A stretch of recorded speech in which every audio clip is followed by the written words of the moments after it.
Amelia Clark took a deep breath as she stood outside the Pembroke Financial Club. The building rose like a glass mountain, its windows reflecting the evening sun. Inside, the elite of London's financial world gathered to celebrate tomorrow's big event, the Hartwell Industries IPO. Amelia smoothed her navy blue suit and touched the pearl necklace her mother had given her on her first day as a business owner. For 15 years, she had worked tirelessly to build Clark Capital from a tiny office with second-hand furniture into one of the most respected investment firms in the country. Tonight should have been her moment of triumph. Her $600 million investment represented the largest backing for Hartwell's public offering.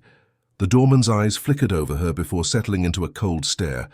"Membership cards only," he said, his voice as unwelcoming as a winter draft. "I'm here for the Hartwell event," Amelia explained, her voice steady as she presented her cream-colored invitation card. "I'm their lead investor." The doorman barely looked at the invitation. "Wait here," he said, turning away. Amelia stood tall, but her heart sank as she watched others approach. Men in similar suits, women in elegant dresses, all welcomed with warm smiles and friendly nods. "Good evening, Mr. Thompson. Lovely to see you again, Mrs. Wilson." The doors opened wide for them while she remained outside. 20 minutes passed. Amelia checked her watch twice, fighting the urge to walk away. Just as she was about to call George Hartwell directly, a man in a dark suit appeared. "I'm Richard Foster, club manager," he said without offering his hand. "I'm terribly sorry, but this event is private." "Yes, I know," Amelia replied, keeping her voice level despite the heat rising in her cheeks. "I'm Amelia Clark of Clark Capital. My firm has invested $600 million in Hartwell's IPO." She showed her invitation again, along with her business card. The manager glanced at them briefly. His smile tightened like a drawstring purse. "Perhaps there's been a mix-up with the guest list. This happens sometimes with outside investors." The pause before outside investors hung in the air between them. Amelia had heard such pauses many times before, small spaces where unspoken words lived. She noticed two security guards moving toward them. Their eyes were fixed on her as if she were a problem to be solved. Around her, people entering the building stared openly. Some whispered to each other behind raised hands. Amelia looked around and realized what made her different. In the stream of people flowing into the club, she was the only black person in sight. The familiar weight of being the only one settled on her shoulders again. With 15 years of practice, Amelia kept her face calm. She had learned long ago that showing anger would only confirm what some people already believed about her. She tucked her invitation back into her handbag. "I see," she said simply. "Thank you for your time." As she turned to leave, she heard the manager's relieved sigh. The security guards relaxed their stance. Problem solved. Walking back to her car, Amelia felt the familiar mix of hurt and anger burn in her chest. But something else burned brighter: determination. This wasn't the first door closed in her face, but perhaps it could be the last one that mattered. Her driver, Henry, opened the car door with a concerned look. "Everything all right, Miss Clark?" "Change of plans, Henry," she said as she settled into the back seat. "We're going back to the office." As the car pulled away from the curb, Amelia took out her phone and made a call. "James, I need the full team at the office in 30 minutes. "Yes, I know it's evening. This is important." She looked back at the gleaming tower as they drove away. The club might have denied her entry tonight, but tomorrow belonged to the market, and the market didn't care about the color of your skin. It cared about the soundness of your decisions. In her mind, Amelia was already reviewing Hartwell's business practices, their company culture, their leadership. If they couldn't recognize the value of the person bringing $600 million to their table, what else were they missing? By tomorrow morning, she would have her answer, and by tomorrow afternoon, Hartwell Industries would have theirs. As the car moved through London's evening traffic, Amelia straightened her shoulders. Her heart was heavy, but her mind was clear. The night wasn't over. In fact, it was just beginning. Amelia's childhood bedroom in Liverpool wasn't like the others on her street. While friends pinned up pictures of music groups and film stars, Amelia's walls displayed financial charts, stock market reports, and newspaper clippings about successful business people. She spent hours studying the colorful lines that showed how money moved around the world. Her parents didn't quite understand her interest, but they supported it completely. Thomas Clark delivered mail 6 days a week, his Royal Mail uniform always pressed despite the long hours. Eleanor worked night shifts at the local hospital, her nurse's shoes worn from miles of walking hospital corridors. They took extra shifts whenever they could, Thomas sorting Christmas post, Eleanor covering holiday weekends, all to keep food on the table and dreams alive in their modest home.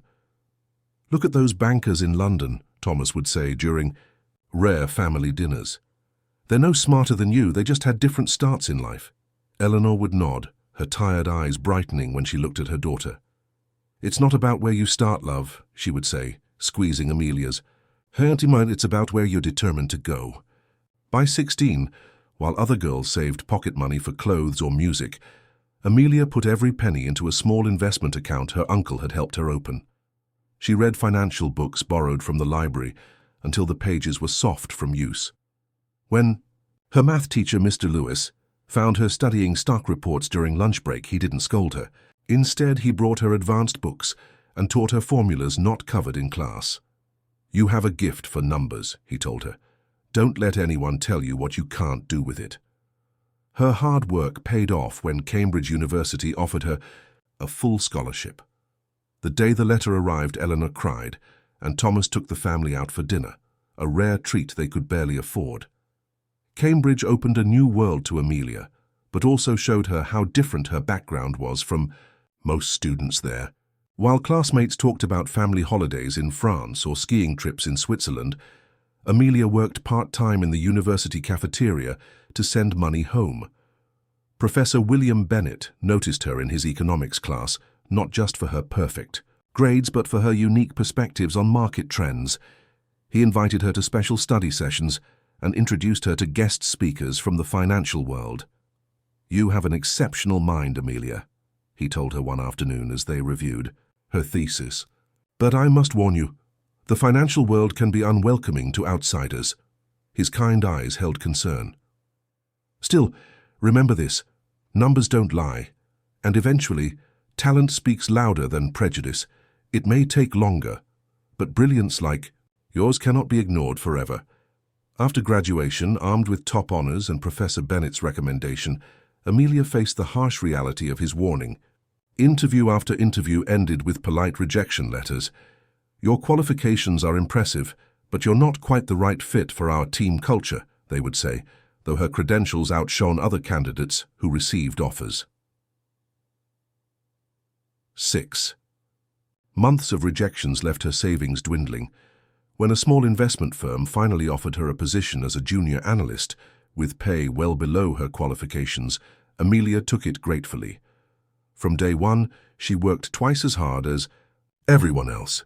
She arrived first, left last, and took on the accounts no one else wanted. When others went for long lunches, she stayed at her desk, studying company reports. Her tiny flat in London's outskirts became her second office. Each night, she developed her own investment strategies, testing theories against market movements. While co-workers spent weekends at pubs or parties, Amelia tracked patterns others missed. Her breakthrough came when she invested her small savings in a struggling tech company others had written off. She had noticed details in their financial reports that suggested hidden value. 3 months later, her investment tripled. With that, money and a small loan from a bank that finally took her seriously, Amelia launched Clark Capital from her kitchen table. Her first office was her living room, her first employee herself, her first client a former professor who trusted her judgment. "Trust builds slowly, brick by brick," her father had always said, while repairing their garden wall each spring. Amelia built that trust with each successful investment, each problem solved, each client whose faith in her was rewarded. By 35, Clark Capital had grown from that kitchen table to offices in central London. Her team was carefully chosen, not for their backgrounds or connections, but for their minds and values. Her firm gained reputation for spotting overlooked opportunities and treating everyone with dignity, from cleaning staff to CEOs. When people asked about her success, Amelia often thought of her parents' small flat in Liverpool, where dreams had somehow found enough space to grow among the financial charts on a young girl's bedroom wall. Amelia felt the weight of the day as she entered her hotel room. The lights of London twinkled outside her window, but she barely noticed them. She placed her handbag on the bed and took off her suit jacket, hanging it carefully in the wardrobe. The rejection at the Pembroke Financial Club still stung, but years of similar experiences had taught her to channel that feeling into action rather than despair. As she kicked off her heels, her phone buzzed again. It had been ringing and pinging non-stop since she'd left the club. She glanced at the screen. 5 missed calls from George Hartwell himself, plus numerous messages from other Hartwell executives. Sitting on the edge of the bed, Amelia played the most recent voicemail. "Amelia, this is George Hartwell," said the smooth voice of the company's CEO. "I've just heard about this unfortunate misunderstanding at the club. I'm absolutely horrified. The staff had no idea who you were. Inexcusable." "Really? We've reserved the place of honor for you at the head table. My car can pick you up in 15 minutes. Please return. This event is meaningless without our most important investor." Amelia listened to 2 more similar messages, each more desperate than the last. She texted a brief, polite response. "Thank you for your concern, George. I've decided to call it a night. We can speak tomorrow." The reply came instantly. "Please reconsider. The chairman wants to meet you personally."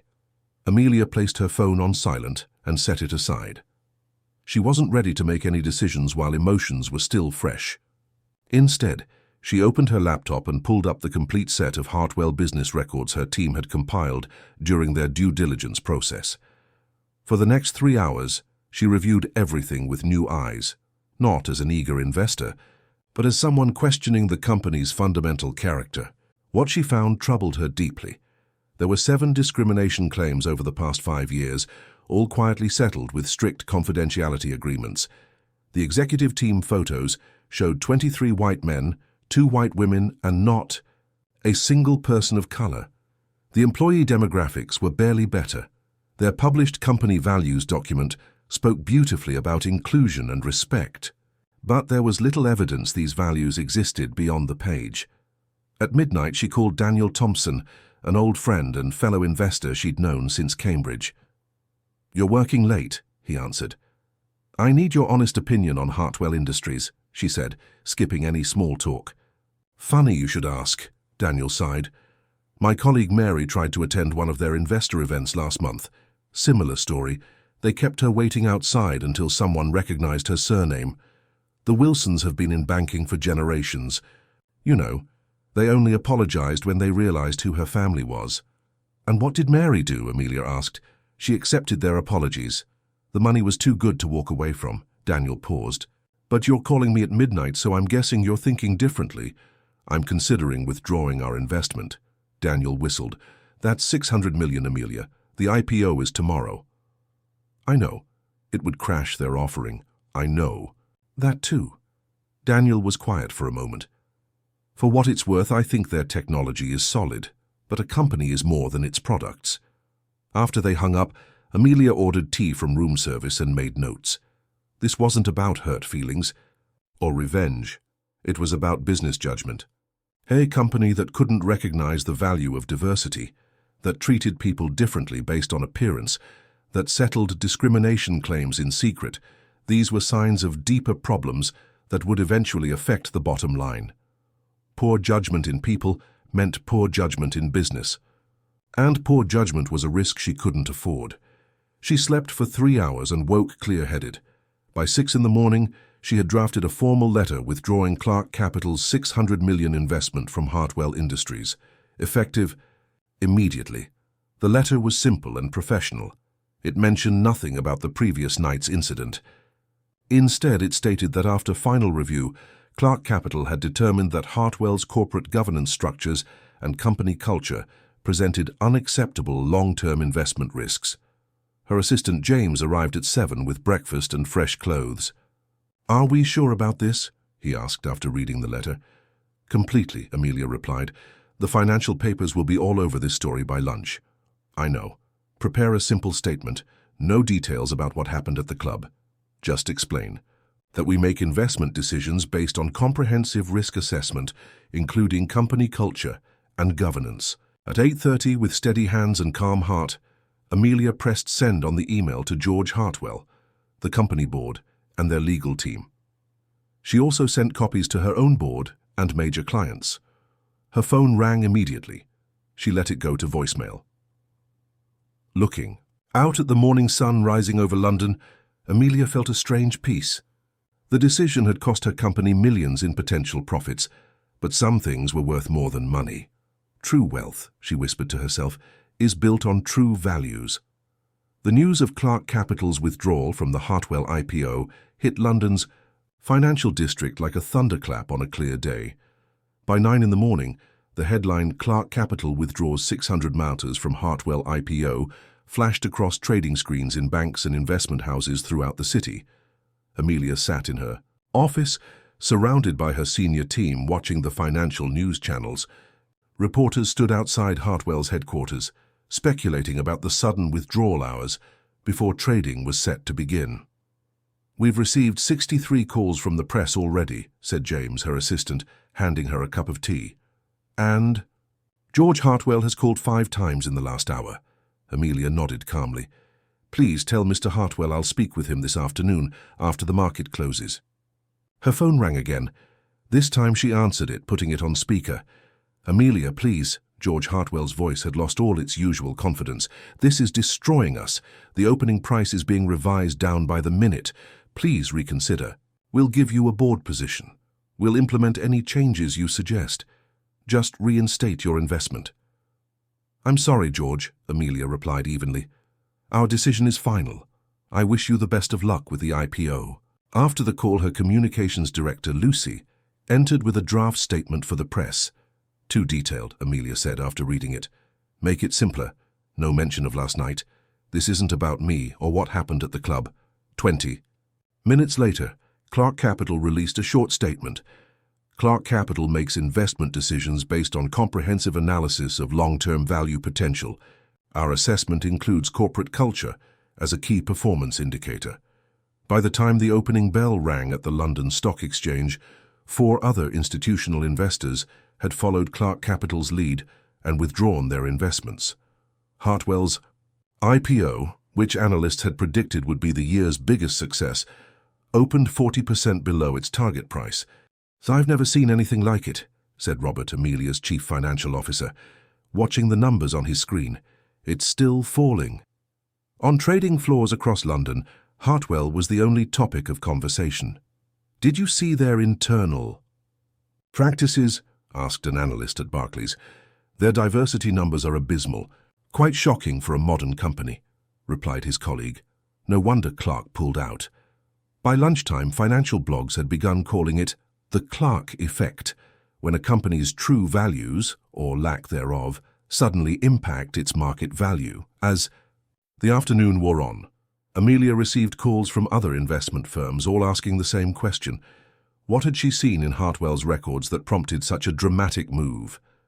"Nothing that wasn't available in their public filings," she answered truthfully each time. "We simply weighed certain factors more heavily in our risk assessment." By closing bell, Hartwell shares had dropped 50% from their revised opening price, making it the worst IPO performance in 5 years. The company's valuation had dropped by billions in a single day. At 5 o'clock, Amelia's private line rang.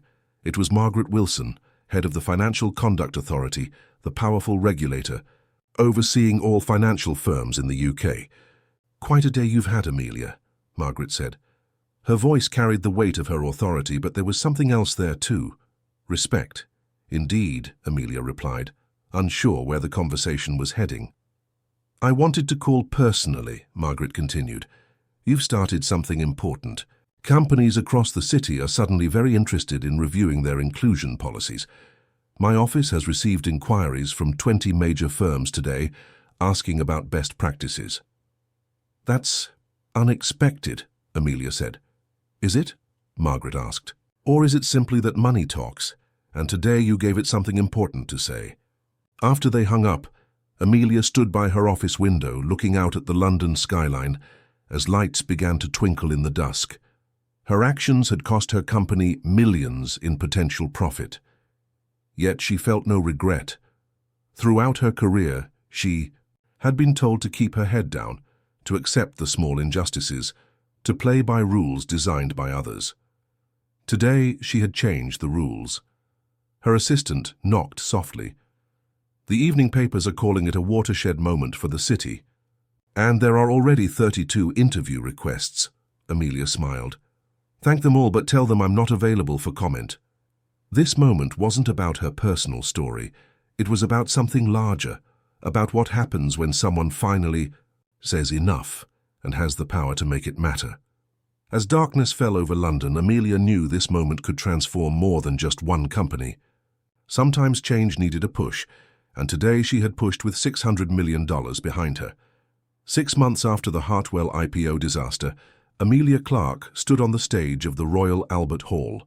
The grand old building with its red velvet seats and golden decorations had seen many famous people over the years, but today it held over 3,000 investment professionals who had come to hear her speak. She looked out at the sea of faces. Many of these same people had called her decision foolish 6 months ago. Now they filled every seat, notebooks open, hanging on her every word. Financial value and human values are not separate things, she explained, her voice calm and clear, in the huge space. They are two sides of the same coin in truly successful companies. On the giant screen behind her, simple charts showed the results of Clark Capital's new investment approach. Her team had created a framework that measured company culture alongside traditional numbers like profit margins and growth rates. They looked at how companies treated employees, how diverse their leadership teams were, and whether they truly lived their stated values. The results had shocked even Amelia. Their new fund had outperformed market averages by 27% in just 6 months. Companies that scored high on their culture measures proved better at attracting talent, avoiding legal problems, and adapting to market changes. The numbers don't lie, Amelia said, echoing her old professor's words. Companies that value all people make more money in the long run. After her talk, dozens of CEOs and investment leaders lined up to speak with her. Major firms now paid Clark Capital large fees just for guidance on rebuilding their organizations. Even the most traditional bankers in London now asked about culture scores before making investments. The room slowly emptied as people headed to lunch, but one young woman waited until everyone else had gone. "Miss Clark," she said, approaching the stage. "I'm Emma. I work at Westbrook Partners." Her hands trembled slightly as she spoke. Amelia smiled. "Nice to meet you, Emma. What did you think of the talk?" "It changed my life," Emma said, her voice breaking a little. "I'm the only black woman on my floor. Last year, after some terrible experiences, I was ready to leave finance completely. Then I saw you stand your ground with Hartwell. It gave me hope that things could change." Amelia stepped down from the stage and took Emma's hand. "Things are changing, but only because people like you stayed in the game." Later that day, Emma's words still echoed in Amelia's mind as her car drove north to Liverpool. The journey from London took several hours, giving her time to reflect on the changes of the past 6 months. Hartwell Industries had undergone its own transformation. After the IPO disaster, George Hartwell had stepped down. The new CEO, Elizabeth Foster, had a strong record of building inclusive companies. Under her leadership, Hartwell had made real reforms, not just paper promises. Their share price had slowly recovered as investor trust rebuilt. Most surprisingly, Clark Capital had recently reinvested in Hartwell, a smaller amount, but an important vote of confidence in their changes. The car finally pulled up outside a modest brick house in a quiet Liverpool neighborhood. The front garden was neat, with spring flowers starting to bloom despite the cool weather. Amelia's parents opened the door before she could knock. Eleanor's hair had more grey now, and Thomas walked a little slower, but their smiles were as warm. As always, over a simple dinner of Eleanor's famous shepherd's pie, they talked about neighborhood news and Amelia's recent press coverage. "We saw you on the morning show," Eleanor said proudly. "My friends at the hospital couldn't believe my daughter was on television." As they finished their tea, Thomas reached across the table and squeezed Amelia's hand. His eyes glistened with tears. "We taught you to work hard," he said, his voice rough with emotion. "We taught you dignity when others tried to take it away, but you taught the world its value." Eleanor nodded. "You turned what happened that night into something that helps everyone. That's a rare gift." Later, after her parents had gone to bed, Amelia stood by the window of her childhood bedroom. The financial charts were long gone, replaced by her mother's sewing supplies, but she could still remember how they had looked, taped carefully to the walls. Liverpool's lights twinkled in the distance. In her mind, she could see the path from this small room to the stage of Royal Albert Hall, a path marked by closed doors, hard work, and finally, one brave decision to walk away from the biggest deal of her career. She realized her greatest investment hadn't been in stocks or bonds or even in her own company. It had been in the simple principle that how we treat each other matters, in business and in life. Her stand had opened doors for others that once remained firmly closed to her. As she prepared for bed in her old room, Amelia smiled at the thought of Emma and all the others who might now find their own paths a little easier to walk.